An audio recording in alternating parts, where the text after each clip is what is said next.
कल हम लोग क्या पढ़े थे? बहुपद का शून्य पढ़े थे ना। बहुपद की शून्य, इसको देख लेते हैं थोड़ा सा परिभाषित करके। चर राशि का वह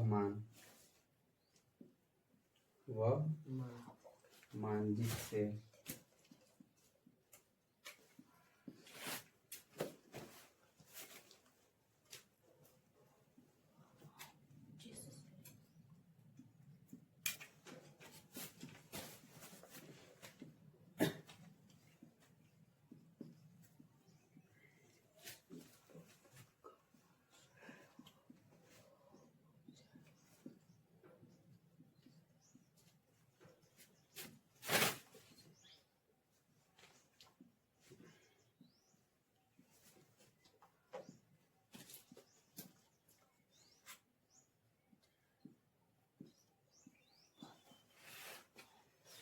चर राशि का वह मान जिससे बहुपद का मान शून्य हो जाए उसे उस बहुपद का शून्य कहते हैं ना। जैसे हम लोग एक एग्जांपल लेके खोजे थे, ठीक। जैसे मान लो कुछ भी ले सकते हो, ठीक ना। और लोगे तो उसका मान जिसमें जैसे मान लो अपने से रखोगे, 1 रखोगे, 2 रखोगे, 0 रखोगे, -1, -2, -4, -5, 3, 4 कुछ भी रखोगे, जिससे उस बहुपद का मान शून्य हो जाएगा, वही क्या होगा? उस बहुपद का शून्य होगा ना।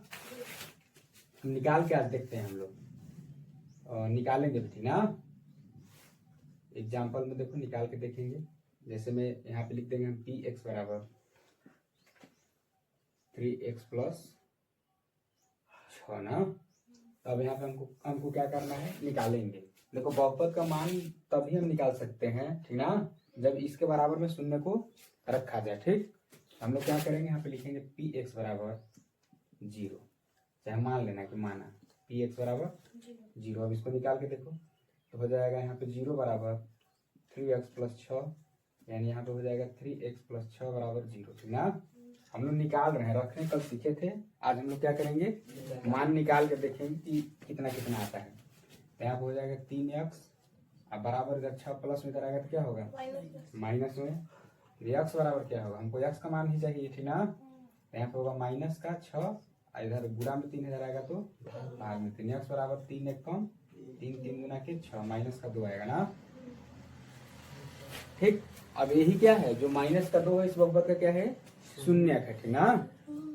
अब पता चेक करके देखेंगे सच में शून्य है कि नहीं है। चेक करेंगे, लिखेंगे जांच के लिए, ठीक ना। क्योंकि परिभाषा हमारा है कि चर राशि का वह मान जिससे उस बहुपद का मान क्या हो जाए? शून्य हो जाए, उसे हम क्या कहते हैं? उस बहुपद का शून्य कहते हैं। तो यहाँ पे लिखेंगे px बराबर 3x + 6। तो px के जगह पे क्या रखना है? हमको -2 रखना है ना। 3 और x के जगह पे -2 + 6 तो हो जाएगा, देखो प्लस माइनस माइनस 3 गुना के 6 + 6, देखो +6 माइनस से क्या होंगे? शून्य होगा। यानी p का हम लोग मान x के जगह पे -2 रखे तो क्या आ गया? इस बहुपद का मान 0 आ गया, ठीक ना। इससे पता चला कि ये जो -2 है 3x + 6 इस बहुपद का क्या है? शून्य है, ठीक ना। अब एक चीज और ध्यान देना, ये कौन बहुपद है? रैखिक बहुपद है, ठीक ना। रैखिक या एक घाती बहुपद है, ठीक। रैखिक बहुपद मतलब देखो कोई भी बहुपद होगा, जैसे घात अगर हमको बताना होगा, मतलब मान बताना होगा कि सर जी इसका मान कितना आएगा। जैसे आप लिख दिए कि 3x + 9, यहाँ पे लिख दिए 4x² और प्लस का 2, यहाँ पे लिख दिए 3x के घाते 3 प्लस का 5, ठीक ना। अगर तुम देख कर बताना चाहो कि सर जी इसका शून्य कैसे होगा, जैसे हम इसको देख के बता दें कि इसका शून्य क्या होगा, यहाँ पे निकला भी है कि शून्य, ठीक ना, एक शून्य निकला है ना। तो देखो ध्यान से, जिस अगर बहुपद रैखिक बहुपद यानी इसका घात केवल 1 हो, ठीक ना, जितना घात उतने शून्य, इसका घात कितना है? इसका शून्य कितना होगा? 1 होगा, ठीक ना। मतलब 1 के शून्य की 1 अंक होना है, जितना घात उतने शून्य। अब यहाँ पे देखो इसका घात कितना है? जब इसका मान हम लोग इसका शून्य के निकालेंगे तो कई शून्य का आएगा? 2 शून्य का आएगा ना। इसका घात कितना है? इसका जब शून्य के निकालेंगे तो कई निकलेगा? 3 निकलेगा ना। अब इसको करके दिखा दिए हैं कि यहाँ पर रैखिक बहुपद है, घात इसका 1 है तो शून्य का निकला है 1 ठो निकला।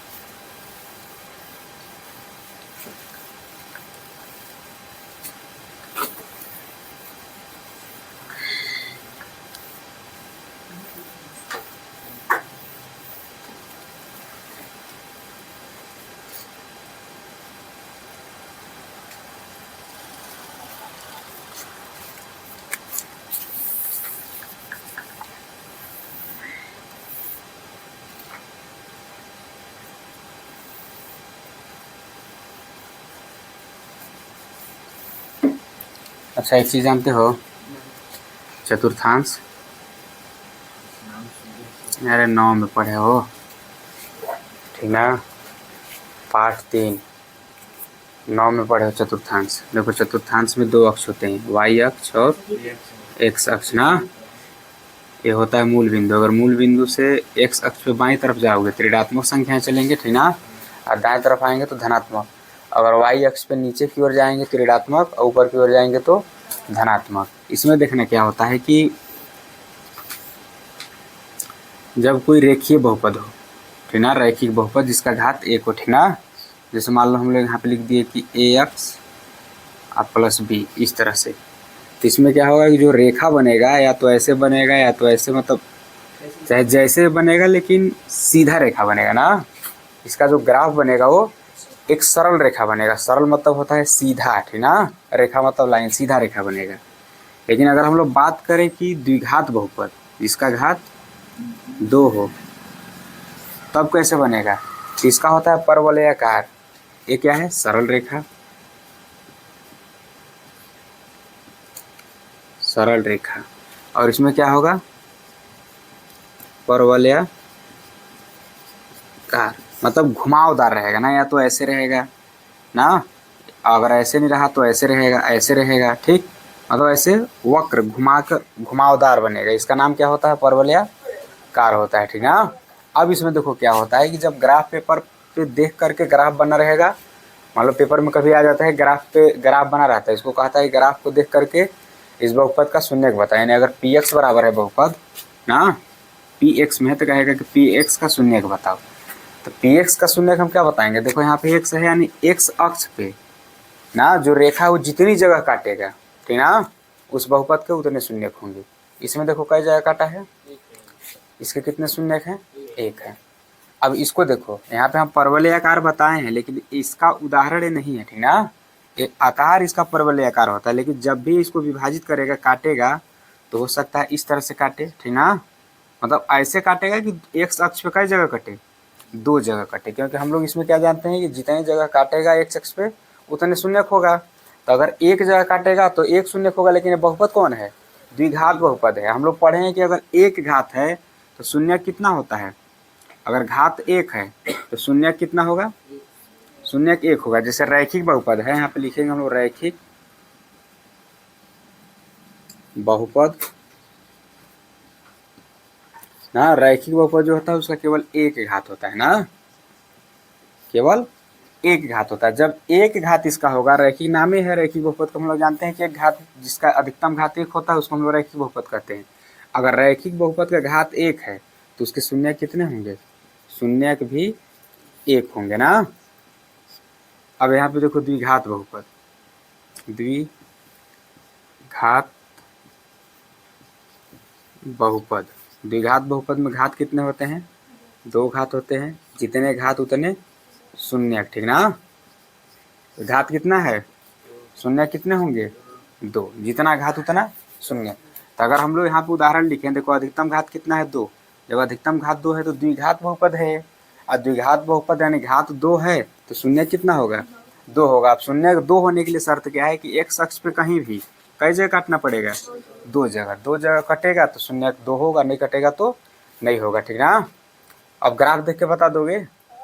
चलिए एक सवाल थोड़ा सा देख लेते हैं, ठीक ना।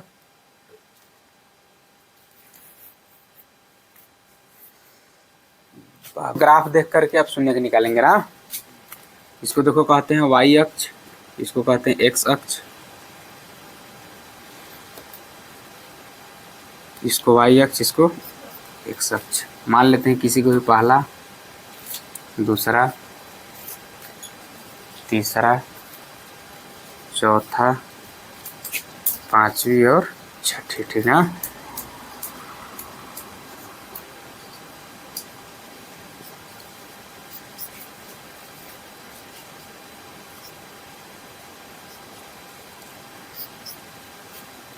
चलो इसको देखो, इसमें बताओ कितने शून्य हैं, एक भी शून्य नहीं है ना। देखो यहाँ पे कहा क्या है कि y बराबर पी एक्स, मतलब कि y का यहाँ पे अगर यहाँ पे होता है x यहाँ पे होता अगर y बराबर मतलब x बराबर पी वाई, ठीक ना।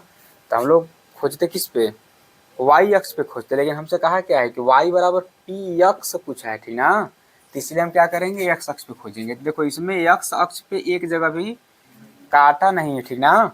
अगर एक जगह भी काटा होता है, किस पे काट दिया है, y अक्ष पे, इसको काटना कहा था x अक्ष पे, मतलब एक जगह भी नहीं काटा है, मतलब शून्य जगह काटा है इसको, इसलिए इसका शून्य कितना होगा, शून्य भी शून्य होगा, ठीक ना, मतलब 0 शून्य। इसको देखो ध्यान से, इसमें कई जगह काटा है, एक जगह, शून्य कितना होगा, 1 होगा, ठीक ना। इसमें देखो कई जगह काटा है, 1 2 3 जगह, 1 2 3, तो इसके शून्य कितने होंगे, 3 होंगे। अभी लिखने बता रहे हैं कैसे लिखेंगे, ठीक ना। यहाँ पे देखो कई जगह काटा है, 1 2, शून्य कितने हुए, शून्य 2। इसको देखो कई जगह काटा है, 1 2 3 4, शून्य कितने हुए, 4। इस एक देखो, एक केवल टच किया है ना, अगर इस तरह से पार कर देता है इसे, तब 2 जगह काटता है, एक जगह यहाँ एक जगह यहाँ, लेकिन पार नहीं किया है, क्या किया है, केवल एक जगह टच किया है, छुआ है केवल ना।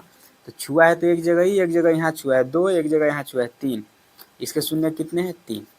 अब जरा एक बात बताओ कि शून्य तो निकाल लिए, लेकिन अगर इसमें तुमसे एक चीज पूछा जाए कि बताओ कि इसका शून्य, इसका बहुपद शून्य है, तो कै घाती बहुपद है, ये अचर बहुपद है ना। क्या है, अचर बहुपद है, जिसमें कि चर राशि हो ही नहीं, ठीक ना। इसमें देखो कई घाती बहुपद है, 1 शून्य का एक घाती बहुपद है, 3 शून्य का त्रिघात बहुपद है, ठीक ना, 3 शून्य का त्रिघात बहुपद है, 4 शून्य का चतुर्घात बहुपद है, ठीक ना, और यहाँ पे 2 शून्य का है तो द्विघात बहुपद है, ठीक ना। घात देख के हम लोग बता सकते हैं कितने शून्य होंगे, शून्य देख के बता सकते हैं कि कई घाती बहुपद था, ठीक। कोई दिक्कत इसमें,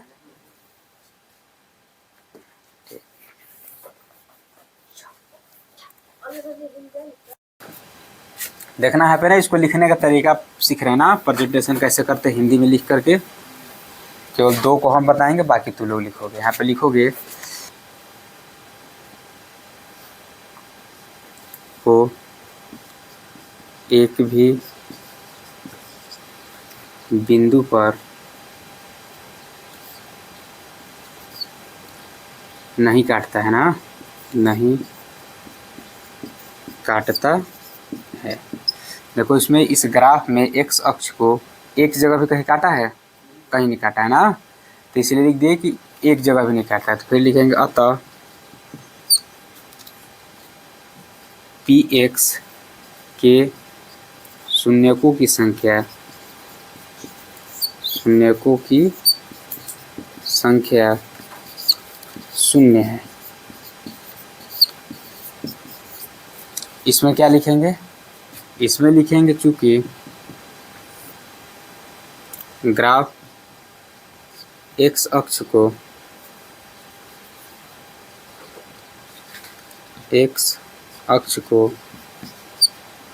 केवल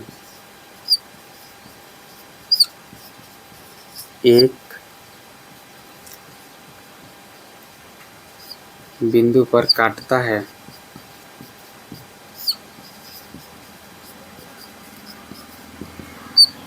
अतः px के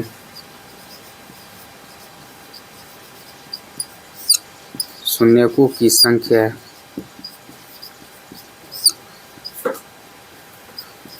एक है ना, एक है, चाहे ऐसे लिख दो, एक है, ठीक।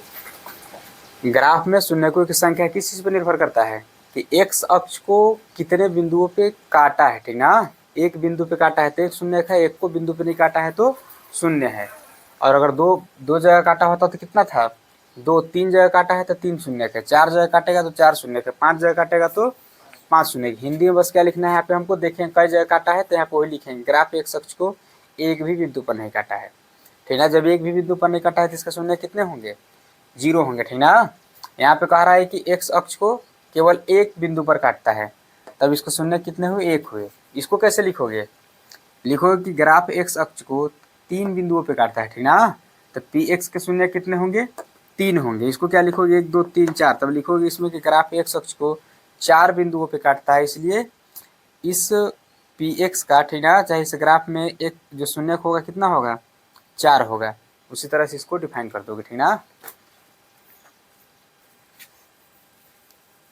अब हम लोग चलते हैं एकदम मेन चीज की तरफ, ठीक ना। अच्छा, एक चीज और आता है, छोड़ दिए थे नहीं बताएं, अचर बहुपद। अचर बहुपद जानते हो क्या होता है, जिसमें केवल अचर पद होते हैं, ठीक ना, जिसमें केवल अचर होते हैं, चर नहीं होता, उसको हम क्या कहते हैं, अचर बहुपद कहते हैं, ठीक ना।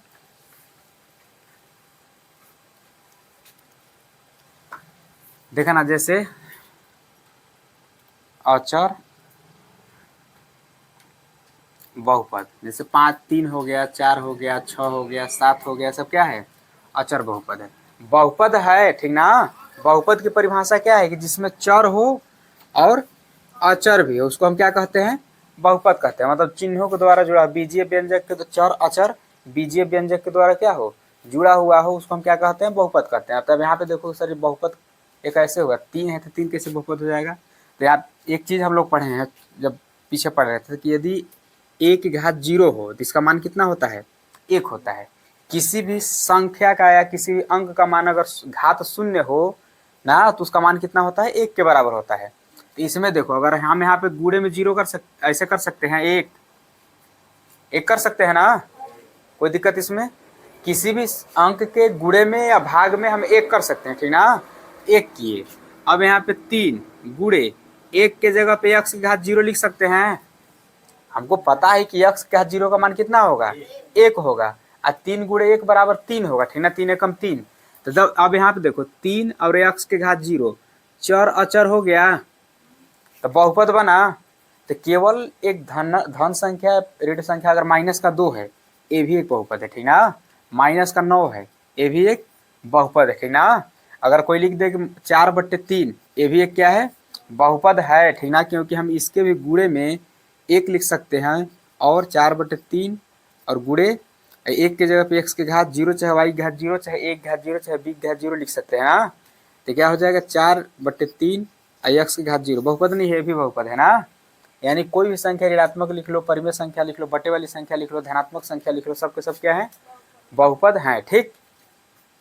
इसको ही हम क्या कहते हैं, अचर बहुपद कहते हैं ना, जिसमें चर राशि पहले से न हो, ठीक, उसी को हम क्या कहेंगे, अचर बहुपद कहेंगे। अब हम लोगों को पढ़ना है क्या चीज की, बहुपद के